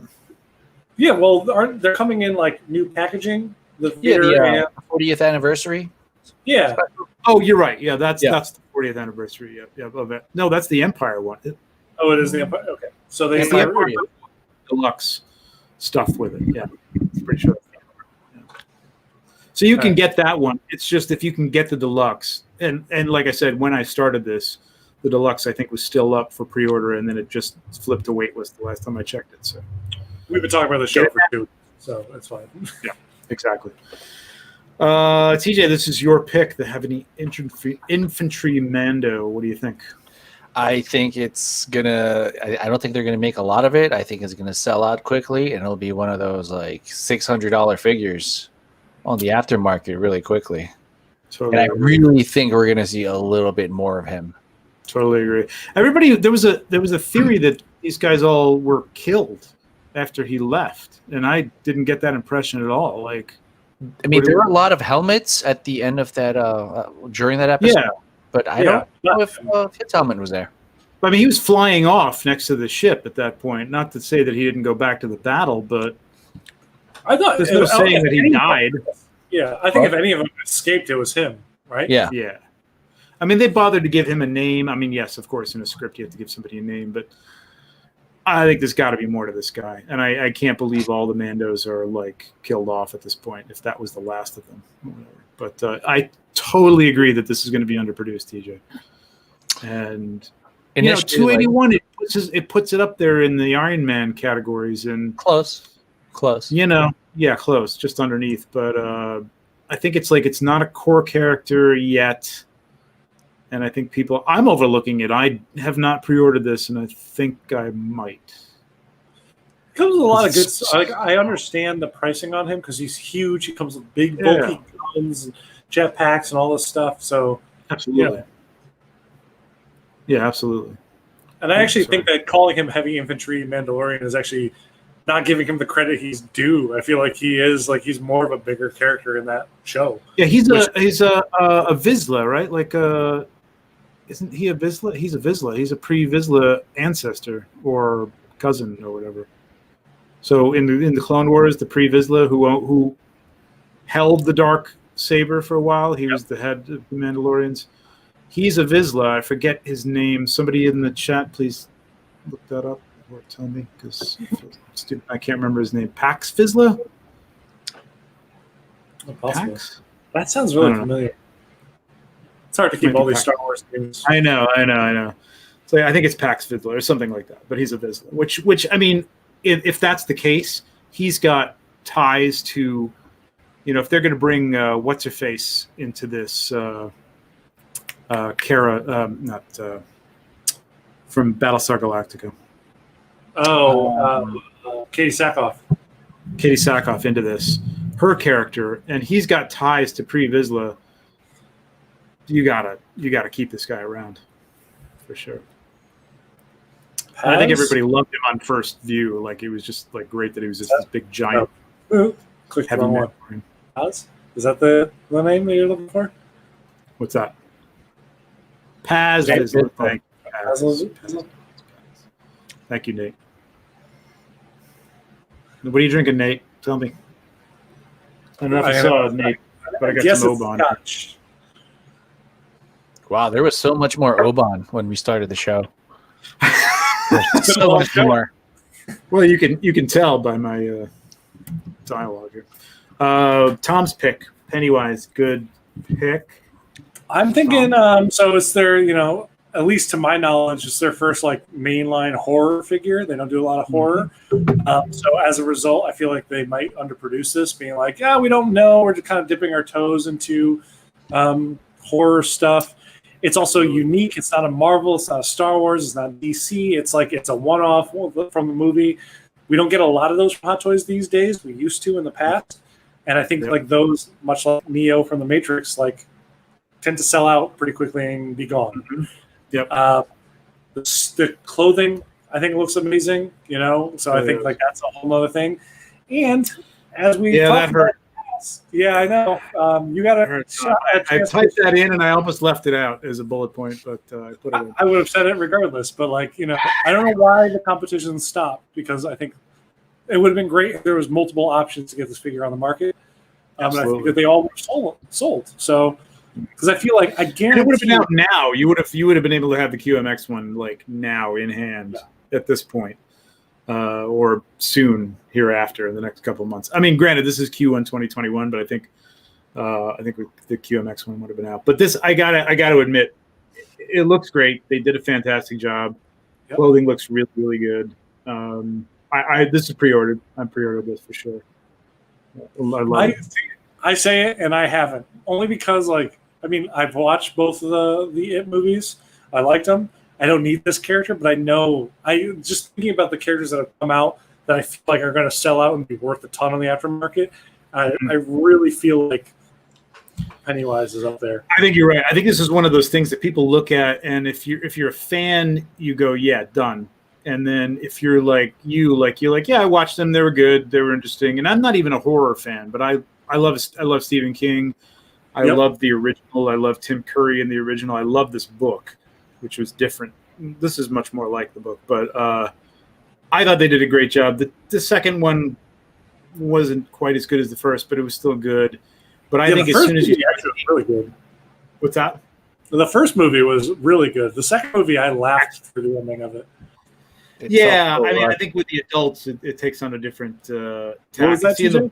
I just thought the second movie just felt rushed. I've been listening to it on the audiobook for like the last, I don't know, like 18 days driving to work, and it's just so much better. And I watched a little bit of the second movie, and I'm like, let down. There's things in the book though, and if you've gotten to that part, you realize they can't do in the movies. Yeah, even the first half with the kids and stuff like that. But I've heard of some stuff that I'm glad they cut out, but yeah, I mean, I can't imagine I don't want to ruin I'm not going to say the ending, but I can't imagine how they end up beating it. Is that verbatim how it happens in the book? Because that was terrible in the movie. No. Okay. And it's as a whole other very cosmic, that would have made more sense. What they ended up doing. It's super weird. Like the book, like I put down the book and I was like, what the fuck just happened? And a lot of time with Stephen King, I'll read the end of the book and I'll go, did you have any idea? It's like Game of Thrones. Did you have any idea what was going to, or the new Star Wars movies, what was going to happen at the end of this book? Or did you just start out and kind of wing it at the end? Which some of his books, much as I love them, end up being. But this was super cosmic and super weird and not the movie. But getting back to what I was saying, is like I think people are going to start seeing pictures of this, blogger pictures or whoever, pictures from people like us and stuff. And I think people are going to be like, oh shit, I got to get this. I'm already looking at that picture on the left right there with that like subtle yellow highlight, and that was also captured in the like left eye. And I'm like, I kind of want to get this. Just shoot it a couple times, and then let it go. But I don't know. Yeah, and the Mezco one was good, but not quite as obviously. The Mezco one looked great, but that's a whole different. I mean, you're talking about different things entirely, right? It did. Yeah. So we talked about this earlier, and on this body, it looks great. And I think this is going to be one. This is one that I have not pre-ordered, but have been like, click, put it in the cart, click, I'll come back. I might so many times. My reasons for this is I think it's a unique version of Maul. Obviously, you've seen it once in the Solo movie. Only in a hologram. Only in a hologram. I think you're really. I don't think that they're going to let that. I don't think they can let Maul go and that storyline if they don't even go back to Solo. But I mean, even with Solo, you left it off as like we're going back to Tatooine to find this guy, the Hutt. Jabba the Hutt, and like, how could you not follow that up somehow, some way, with a Disney Plus show or a Disney Plus movie or another movie? I can't imagine. So I think he's coming back. Legs. I hope so. The legs are so good. I think the legs are way better than the Clone Wars version. The Clone Wars version was blocky. Yeah. Look at those things. Oh, the claws. Oh my god. So that's how it like, and that's one of the going back to how upset I was with the Clone Wars version. It's one of the problems with it. It's like I get it. Okay, in the Clone Wars, they kind of did streamline his legs a little quickly for even my own personal taste. But when they go crazy with it and give him like for a while, he has the legs that have like almost like the dog joint to them. Like I love when he has the weird, bizarre robot legs, and they should have kept that the whole time. Totally, love it. Oh, no, that's that. So that's that. I think that's a good 274. It's a little high, but it's got some cool accessories with it, and the legs. I mean, they're just awesome. I do think after we get off the call today, I might order that Maul. Although I think I might too. Maybe I should get Pennywise, but this is my second choice. Is the Iron Man from Homecoming, and I bring it up because Iron Man from Hot Toys sells out constantly. Yeah. This one has already sold out completely before, just like the Mark V, which we saw come out, sold out once, come out again, sold out again. I feel like this one's going to be another one that's going to sell out super quickly the second time through, and people are going to be like, well, I didn't get it the second time. And it's going to be the same thing worth a ton on the aftermarket, isn't it? I think you're right. Yep. I really don't have much more to say than that. No, I mean, it's a reissue. You're not going to get it again. It's not going to happen again. Yeah. So, I mean, if I can't imagine any Iron Man fans are passing this up, but anybody who's casual on it, now's the time. It's like your last chance. Basically, it's last looks. You get your last chance looking at it. If you really want it, jump on it now. If you're on the fence, jump on it now. Iron Man Hot Toys retain their value. The only one that hasn't yet, I think, is the Mark 50, but I do feel like that will change given a couple of years or whatever down the line once, inventory sells out and people kind of go back to it again. But you think so? Outside of outside of that one, they always sell out. True enough. Easy one. All right, I think that's it for our picks. We've got some shots from the community that we wanted to talk about really quick. First one up is TJ's pick, the Mando by Tony. I told Tony today that you had picked his shot, and he was very excited, but he couldn't stay up because he's in the UK. So, you want to talk about this, TJ? Yeah, I was just going to ask. I was waiting for the intro. Sorry. I think Tony does really fantastic 1/6 Star Wars work, or just Star Wars work in general. What I love about this shot is it's all practical. Mm-hmm. I don't see any digital effects here, and it's just looks what? I see one digital effect, and I like it because it's used really well. Is it the flare? Yes, it's the little flare on the Beskar, whatever. That's it. Stack. The only one, but it's perfect. It's the perfectly applied little fake effect right there. On the Beskar? On the Beskar, the blocks on the table. Yeah. Okay, yeah.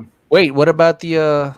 Is that the? Oh, there's a little light on that communicator. That might be also be. Well, still, whatever it is, it's done really, really seamlessly.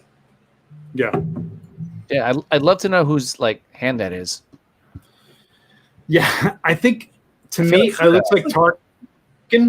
I think it's Tarkin too. Huh. I think it's Tarkin. Yeah, that's the Tarkin sleeve, and that's the Tarkin little bit of the white sleeve in there. That's great. That's a great shot, man. That's an old white man hand for sure. It is. When I grow up, I wanna make shots like this. When I grow up, when I get make shots like this. When I get better. You've done amazing things with this figure already. You really have. They're terrible, but anyway. Moving on. It's great, Tony. If you're watching this is fantastic, Tony. I'll be watching it tomorrow. Yes. Yeah, I love this shot. I just love the atmosphere. Love that background, man. The background's great. It's perfect. This is a great perspective to come on the side of the arm like that and just focus on him looking at it. And he's even looking up. He's not looking at the Beskar. It's just it's so Mandalorian. It's really, really. Do we know what that table is? Is that a Dio or is that something Tony made? Oh, you know what? For a minute, I was going to say I thought it was like the Obi-Wan table, the hollow table, but it's not. It's not. So it might be something he made. Could be a coaster. Who the hell knows? It looks really, really good. Could be. This is one of those the shots that I cursing at Instagram because until you texted this over earlier, TJ, I had not seen this. This has not come across my own feed, and I'm I need to go back and look at it because it's beautiful. It's storytelling. It's there's so much happening here, and I'm upset with this app that doesn't let me see people's work anymore. I know. I've just even the gun, like the gun just sitting there. Like you didn't have to have the gun there, but the gun is there. It's very Western, which is perfect. You know, and he didn't like this is a scene from the show to some degree, but it's not the exact scene. And that's what I love about it. Like I like when somebody like takes a scene like that and just like interprets it. You know what I mean? And it's you see it in a different way or a different style or a different take on it altogether, and it's great. It's really, really cool. It's one of those things. It's like it's not exactly what you saw in the show, as you mentioned, but it's something that you could easily see being in the show. Absolutely. And that's one of my absolute favorite things. Is like that's why we, as toy photographers, like we take these pictures. It's like let's create new environments that also work with these characters, or not, you know, whatever. But you get to storytell. You get to like come up with these unique things, and I think Tony does that so well here. Mm-hmm. Yeah, very well. Makes me hyped for end of the month. Even tone and everything, he's got the whole thing. Like it totally could be a scene from the show. It's great.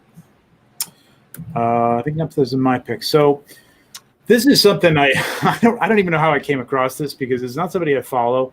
Although I'm following him now so his name is I think it's Lanji Tron, or it might be Lanji Lon. I'm not sure. It's different on different posts, but it's Lantron 0879. So this is a character called Sima Yi from the Romance of the Three Kingdoms, which was like a 14th century novel that was like epic, long, like War and Peace, but even longer. And I know they've made movies of it in China, and there was a video game, I believe, Romance of the Three Kingdoms too. So I don't know if this character is an actor or if this is somebody from the video game or what. He's a customizer. I don't even know if he made this. He possibly could have made this figure or at least enhanced the figure. Guy's a great... it seems to do like fashion, like avant-garde fashion photography. That's like half of his feed or a third of his feed is that. And then he's got this incredible collection of figures like this from, you know, Chinese history and Chinese lore and things like that. And this, I just saw this and I just love the way, because he's a good photographer and he hit most of his photographs of his figures, which are incredibly detailed. I mean, we talk about Asmus and other things, like the clothing on these are incredible, and the hair, this is real hair, it looks incredible. But most of the shots he takes for some reason are like product shot. They're beautifully lit, nice soft lighting, but it's kind of like one light from the top right and maybe a backlight or something, and they're just kind of like, here's a figure, here's a figure, here's a figure, full size. And this was kind of an outlier, and it was in black and white, which most of his stuff isn't. And I just really love the way he hit this. It just looks so freaking real. I love it. I love everything about it.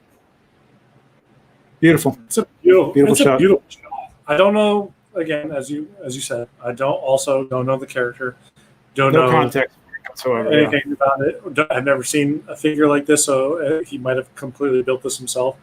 But lighting wise and just artistically speaking, there's a lot of emotion in this based on how he decided to light it, how he decided to crop it. And that speaks a lot to what we're seeing here. I also just love shadow play on the face sculpts of things. And you're getting this great like drop off of light right at the cheekbone level. But like you get like this kind of like crest coming back up a little bit. So you kind of get that little bit of fill in there. And it's just, it really gives a depth to the overall shot a lot. Absolutely. That I feel like is missing if you did this in color, you might not get the same thing. That's one of the things with black and white. It really because there's too many values going on there bouncing around. Yeah, where it's just straight gray. You're right. It's perfect. And yeah, you talked about the emotion. That's the other thing that I thought about. It's like he's got other pictures of this figure up there, and it's a standard. You know, it's looking. I mean, again, I don't know where these figures come from, but a lot of them are incredible sculpts. Now, I couldn't even tell you if they look like the person, if they are a person. I don't know if it's again, I don't know if it's based on the video game or if it's based on the Chinese TV show. This guy, like I looked up the name of on Wikipedia of the guy who played him in the Chinese TV show, and that guy was a guy I recognized. I wasn't sure if he was the same guy though, so I'm not sure because he had short hair in those pictures. So whatever. But yeah, like it's just a straight on eye, but there's so much emotion in this. It just looks really. Yeah. He looks sad. He looks like he's lost something. Love it. Just really, really good. Go check him out. As we were talking, I pulled up his Instagram just because I kind of wanted to see, and like this is such a big departure from his normal work, and like the crop on this is just gorgeous, and I feel like nice and tight. It just focuses on the face, and yet he's off. And like I would have been like, I want more like a rim light on the hair in the back, but you don't need it. The little strands of white hair that catch the light are enough to define the whole head, and you don't need a rim light to say, you're not getting distracted by.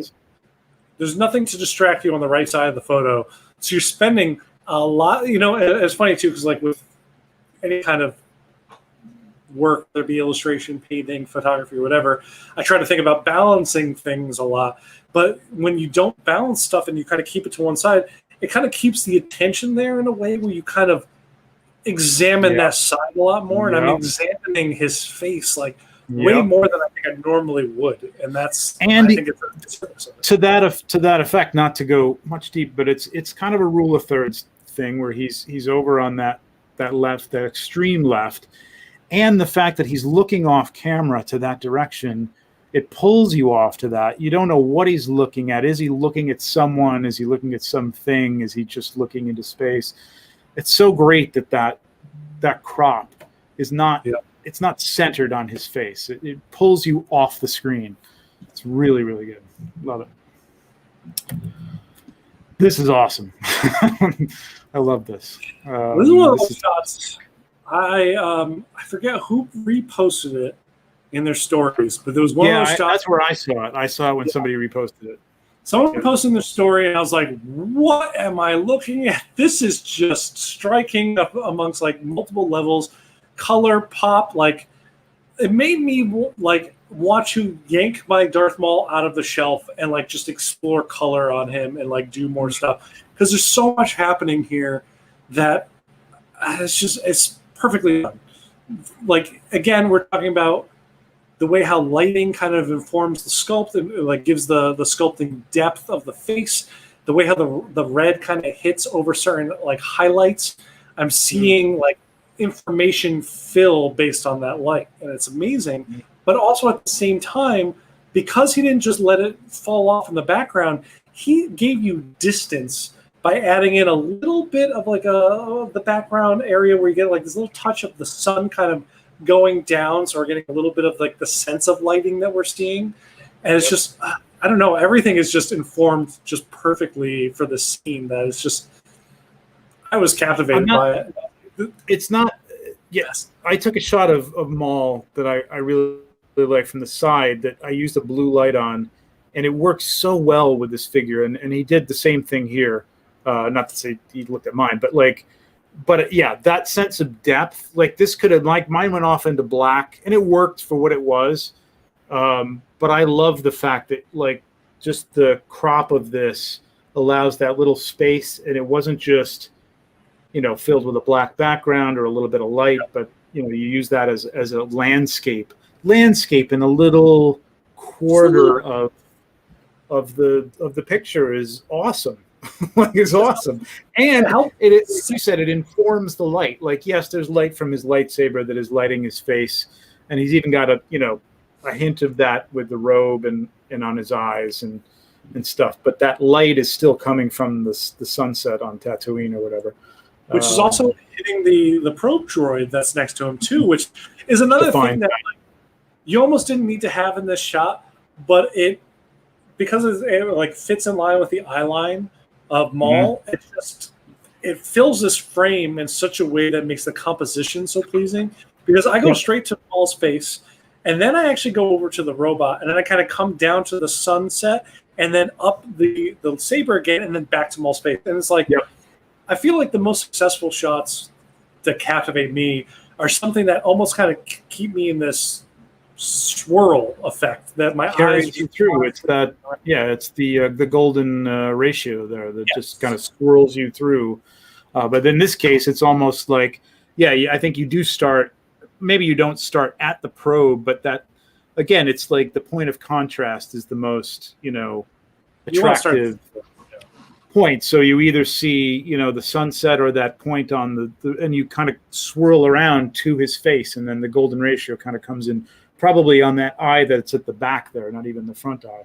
But it is boom, boom, boom with the light. It's light on his eye. It's light on the droid. It's light on the horizon. It's light on the lightsaber. It's a really good balance of light. It's really nice. Yeah, it just captivated me. So I was like, "Damn, this is the shot that I need to remember forever." Really, there's so many good shots, and you've had incredible shots of this figure as well. There's so many good shots of this, but there are just some that reach to another level, and this is definitely one of those. I feel confident in saying like this is one of my favorite Maul shots I've ever seen in terms of any figure or whatever. It's like just all firing all cylinders. It nails it. Definitely. Good one. Very good. All three. Amazing picks. So tell us, what is your Overlook still on pre-order gem? Leave it in the comments. Don't forget to check out our partners on Exclu magazine, Star Wars Time. Those guys are great. Catch them live if you can. It's a lot of fun. Toy Photocast. Hoping he comes out with a new interview. He hasn't had an interview for a while, but he does a great job. With one, actually. Oh, did he? Oh, this past week. Yeah, I think. Oh, I missed it. Wait, who was it? I keep checking. I talk with constantly too. I think it was Nick, inspired by Andre. I think that was the one. Oh yes, it is. It is. Yep. Yeah. He told me that. He told me it was coming out, but I didn't see it.